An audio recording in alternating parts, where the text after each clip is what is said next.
Hello race fans and welcome to an overcast Temple of Speed here in the Italian countryside for qualifying for the Italian Grand Prix. The track temperatures have been pretty cool this morning, so let's see how our drivers can cope after a lot of running in some hot temperatures. Let's see what's in store. And here's your practice report for the Italian Grand Prix. Yuki Tsunoda surprised the grid of a top 3 finish in practice 1 as teammate way down the order. However, in practice 2, the roles were reversed. Keita Watanabe topped the session, and Yuki Tsunoda was down in P14. And then at practice 3, the two teammates are pretty close together, about 2/10 separating them, but down in the order. So not really sure where Toyota stacks compared to the rest of the grid after some mixed performances from both drivers. But here's the setup for Monza. Very low downforce setup. In fact, the teams will be bringing specific setups and specific wings and specific parts for Monza in particular because of the unique characteristics. News from the weekend, Salve re-signed a deal with Toyota Racing as a long-term sponsor. However, Ferrari brought some upgrades to its home Grand Prix, and Alpine jumped Aston Martin as Aston Martin plummeted down the order.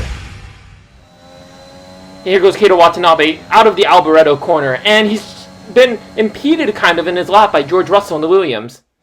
And once again, Keita Watanabe finds himself unlucky placement behind Fernando Alonso in the Alpine and suffering from the dirty air. Trying to get out of that dirty air, no, he loses it! He goes into the wall, out of the first Lesmo, and somehow he manages to keep the car running. How has he not destroyed his front tire? But he manages to make it into P13, although with the compromise running. Yuki Tsunoda up in P7, and Pierre Gasly, our 2020 Italian Grand Prix winner 2 years ago, manages to put himself into P2 in the AlphaTauri. That is an amazing result.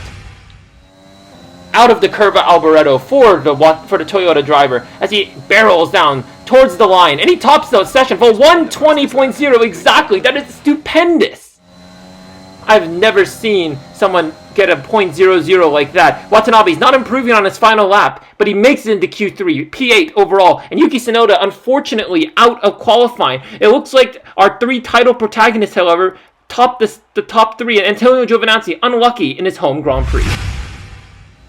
And here goes Keita Watanabe down towards the line. Max Verstappen puts up a 119.0. He's been on fire all session, and Watanabe is still at the bottom.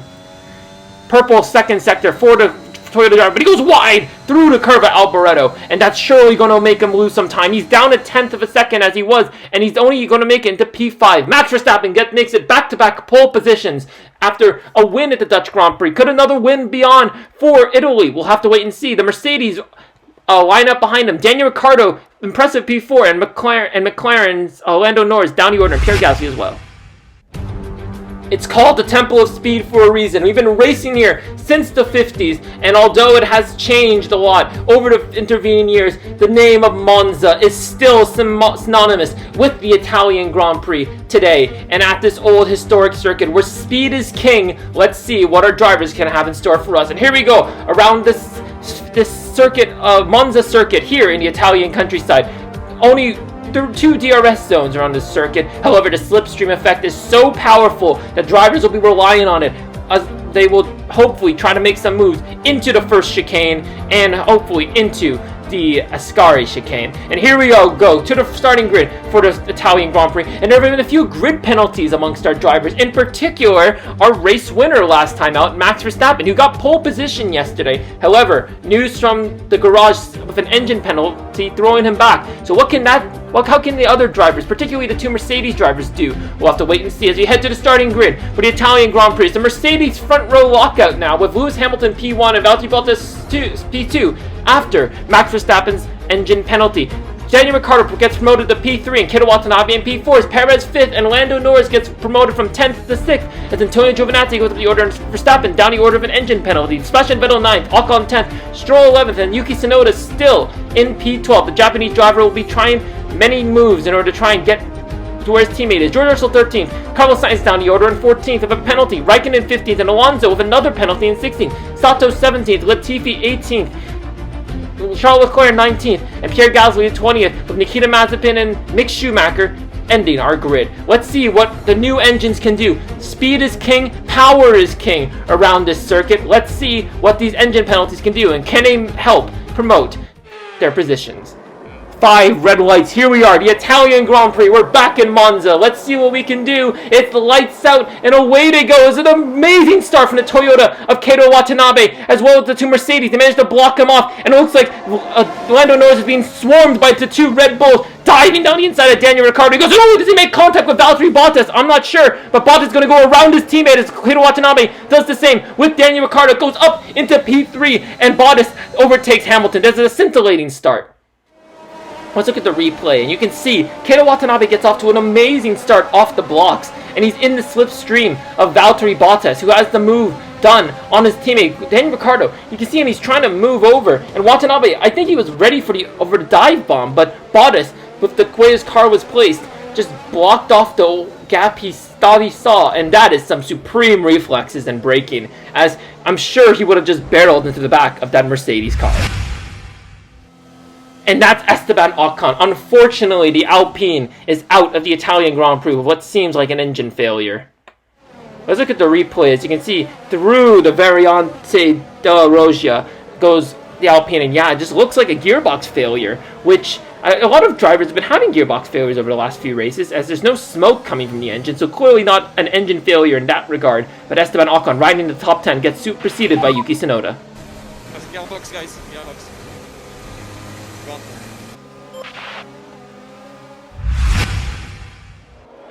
A little wide through the Ascari chicane goes Keito Watanabe. Daniel Ricciardo will surely profit off that. And oh! That's Daniel Ricciardo! He goes into the wall! And oh, that is a huge crash for the McLaren driver. Virtual safety car.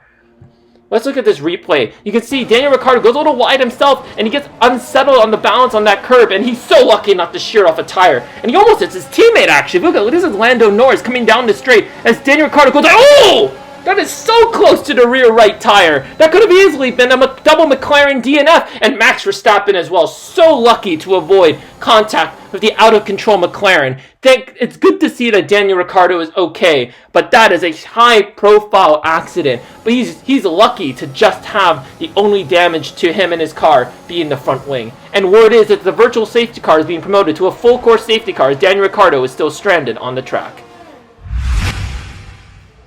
Lap 6, and here we go. Safety cars inside. Valtteri Bottas becomes a de facto safety car as Keito Watanabe tries to pressure Lewis Hamilton. He's trying to get alongside, trying not to let himself be dropped by the pack. And there he goes, Valtteri Bottas, and his teammate is left vulnerable to Keito Watanabe. That is within the rules. You can do this. As Watanabe barrels down towards the first chicane, and he goes on the outside. No, you don't see moves there. Goes the outside, becomes the inside of turn 2. Lewis Hamilton clatters the curb. So does Watanabe, which forces Hamilton wide and leaves him vulnerable to Max Verstappen in the Red Bull. The Red Bull barrels down on him. Keito Watanabe has a brief lead, but it's only about 2/10 as they barrel through the Curva Grande down towards the Variante della Roggia. Here we go. Fast pace, ERS deployed. Hamilton is all over the back of him, as well as Max Verstappen. Lando Norris seems to be trying to get into the party, trying to nail the corners down. Be careful of the gravel trap on the outside, and that is perfectly placed, but it's a little slow. Hamilton gets a better exit into the first Lesmos, and Keito Watanabe bars him off. He's going to go into the second Lesmos, and Keito Watanabe this time make sure to hug that apex and close the door on Lewis Hamilton. DRS is not active after this lap. It's going to be 3 more laps until we get DRS as Lewis Hamilton in the slipstream heading down towards the Ascari chicane. He's got the speed. Can he get the move done? Here we go. Due to beginning of the Ascari chicane, and Keito Watanabe wide, and oh, he makes contact with the Mercedes of Lewis Hamilton, and Hamilton's not going to be happy with that, and that leaves him vulnerable to Max Verstappen on the left. Lando Norris is barreling down on the right. We're going 3 wide into the Curva Alboreto, renamed from the Curva Parabolica, and here we go. Lando Norris on the inside. Keito Watanabe is left to Lewis Hamilton to defend against 2 extremely quick drivers, and Antonio Giovinazzi, the hometown favorite in the Italian Scuderia AlphaTauri team, seems to be getting involved. It was almost 4 wide, heading down towards the Variante, the first chicane, and Lando Norris down the inside, along with Antonio Giovinazzi following suit with Max Verstappen, and Lewis Hamilton clatters the curb. Lando Norris gets ahead into P3, and Antonio Giovinazzi does the same to the Red Bull, and that is some amazing racing. Let's look at the replay. You can see Antonio Giovinazzi barreling down on the 2, and you can see just the slipstream, how the power of the slipstream. Max Verstappen, he looks to try and go way on the inside of Lando Norris to make it 3 wide, but when he sees Giovinazzi in his mirrors, he's forced to stay behind Lewis Hamilton, and ultimately leaves him vulnerable to not only not be able to participate in the fight ahead, but also leaves him vulnerable to Giovinazzi. And here goes Keita Watanabe into the pit lane for his first and only stop of this race, most likely. And we'll see, is he going to go into the hard tire at this stage in the race, having gone 11 laps? Surely he's going to put on some medium compound tires. We'll wait and see. Here's the Toyota pit crew. It's a slow stop, but it is the yellow-walled medium tires as he heads back onto the circuit. And Keita Watanabe is going to make it go down the order into P13, but many of the soft tire runners up ahead haven't pit yet. So Watanabe is going to have to make a great outlap to try and make up the positions he's lost. But crucially, he's still in front of Lando Norris and Lewis Hamilton. And here goes some of the soft tire runners entering the pits now. And Watanabe is going to be promoted a couple of places as he makes his way up into P6. And Valtteri Bottas, for some reason, Mercedes have put him on the hards. He's pit after Watanabe, and that is a strange strategy call from the Mercedes. More of the soft tire runners pitting, and everyone seems to be going on the medium tires. So what were Mercedes thinking with Valtteri Bottas on the hards? Purple second sector, and he's barreling down. Bottas is in second place. Keita Watanabe says the fastest lap of the Grand Prix, and although this may be for second on the road, Sergio Perez will be pitting soon, so this is effectively for the race lead. Down the inside he goes into the Variante into the first chicane, and there we go, around the outside of Valtteri Bottas, and that is the power of the mediums.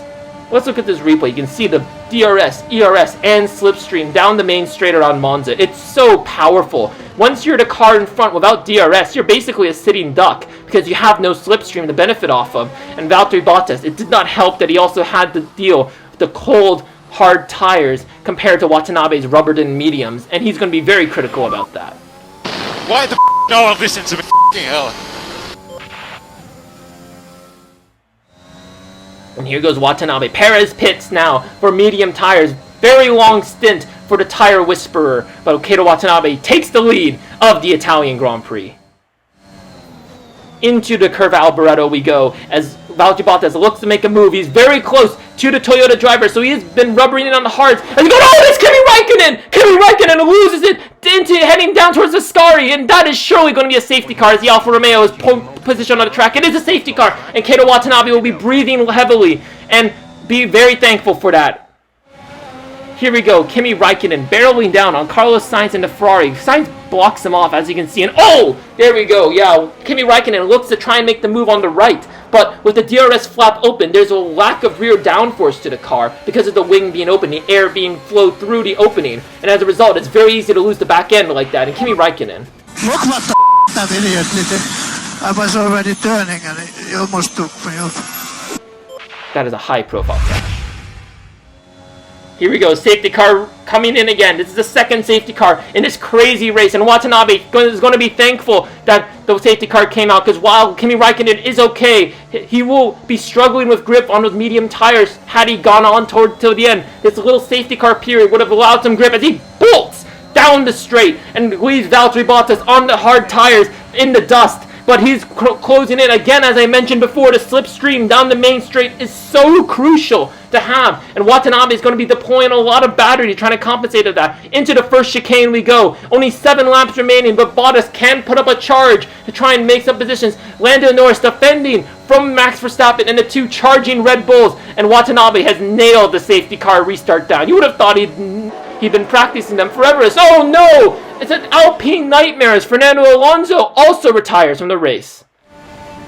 He's coming on the main straight, dives Charles Leclerc and Vettel, almost gets Pierre Gasly, and that is an impressive move. But look, the gearbox just gives up again, so it's a double gearbox failure for the Alpines, and that is going to be a humongous nightmare for the two of them, as it looked like points could be on the cards. Move the car. Listen. No power.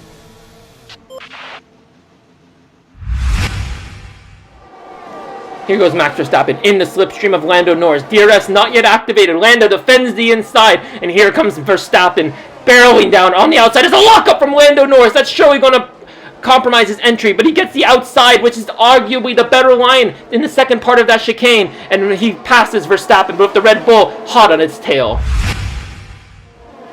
Down the main straight we go. It's going to be too wide for the Red Bulls. It's a double Red Bull attack on the rear of Lando Norris. And here he goes. Max Verstappen charging. DRS activated on this lap. Sergio Perez trying to get in on the action. Trying to see if he can follow his teammate through the gap as Norris defends the inside. And Max Verstappen gets the move done easily. Sergio Perez forces Lando Norris wide. And Verstappen will be glad that his teammate is fighting the McLaren as that gives him a gap. And another DNF.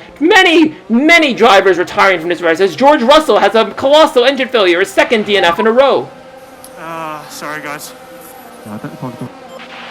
And that is so heartbreaking for the Williams team. But going back down the stretch toward the curve, Alboreto, Sergio Perez, no DRS. This is some old school classic racing. Trying to go around the outside into the Alboreto corner. But Lando Norris has the inside. He's got the better grip. But Sergio Perez has the fresher tires. Let's see what he can do. Is who's going to get DRS down the main straight. We'll wait and see. And no one gets DRS. No one, I don't think any of them know who gets the DRS. So they're going to go old school. We're going to a blast of the past around this historic circuit. Let's see what happens as Sergio Perez goes around the outside of Lando Norris. He should have the pace over that McLaren, but Lando Norris is fighting back hard as he tries to go around yellow flags behind, and Sergio Perez is unable to make the move. Heading towards Ascari, the second DRS zone. Sergio Perez, this time rear wing wide open, trying to make the move on Lando Norris, and that is an easy textbook move after the long fight these two have had. Penultimate lap. Keita Watanabe has been in control of this race, heading into the first chicane, and that's a mistake. He goes deep. He goes too deep into the chicane, and Valtteri Bottas, if he can nail this, yes, he does. He's down the inside, but Watanabe manages to straighten the car just in time, and he stays ahead of Valtteri Bottas. But can he withstand the onslaught from Valtteri Bottas? One final corner separates Watanabe, but 1/10 separates Bottas from the lead. He's down, trying to go around the outside, heading into Alboreto corner, but Keita Watanabe saved enough battery, and here he goes. He's been under constant assault from Valtteri Bottas. He's had the benefit of a safety car to belay the assault, and now he reemerges from the Italian Grand Prix as a winner, as Keita Watanabe leads Toyota for his third win of the season, fourth career win, and an amazing victory around Monza. A hectic race, and not the outside winner, but Keita Watanabe proves that while he may not have the car, he is a class talent. Toyota is thrilled to have a third win to add to their trophy cabinet after building what seems to be an effective midfield car. Now looks to rise to the top of the midfield, and Keita Watanabe rises to the occasion around Monza amidst all the chaos. Valtteri Bottas congratulating him. Good to see some sportsmanship between these drivers, but Valtteri Bottas will be very happy with that. Max Verstappen gets a podium spot, so not a bad recovery drive from Max Verstappen after having suffered an engine penalty, and a good result for Red Bull Racing. Lando Norris is great as well. Antonio Giovinazzi 6th overall in the standings at his home Grand Prix in an inferior AlphaTauri. He will be very happy with that result. Yuki Tsunoda gets another point scoring finish, so that makes it back-to-back appearances in the points, and a huge body count from this race, including Kimi Räikkönen, who last race announced his retirement, now having raced his last Italian Grand Prix with a DNF. Keita Watanabe jumps Valtteri Bottas to P3 in the championship. Still not really sure if he's mathematically still in it, and Toyota will take those points. Here goes Keita Watanabe with his signature podium celebration at the Italian Grand Prix. We've had chaos, we've had crashes, we've had safety cars, and this has been an adrenaline-pumping race around this historic venue. But next up is this hot, humid night sky of Singapore next, and hopefully you'll join us for that race. But until then, that's it from us, and we'll see you next time. Goodbye.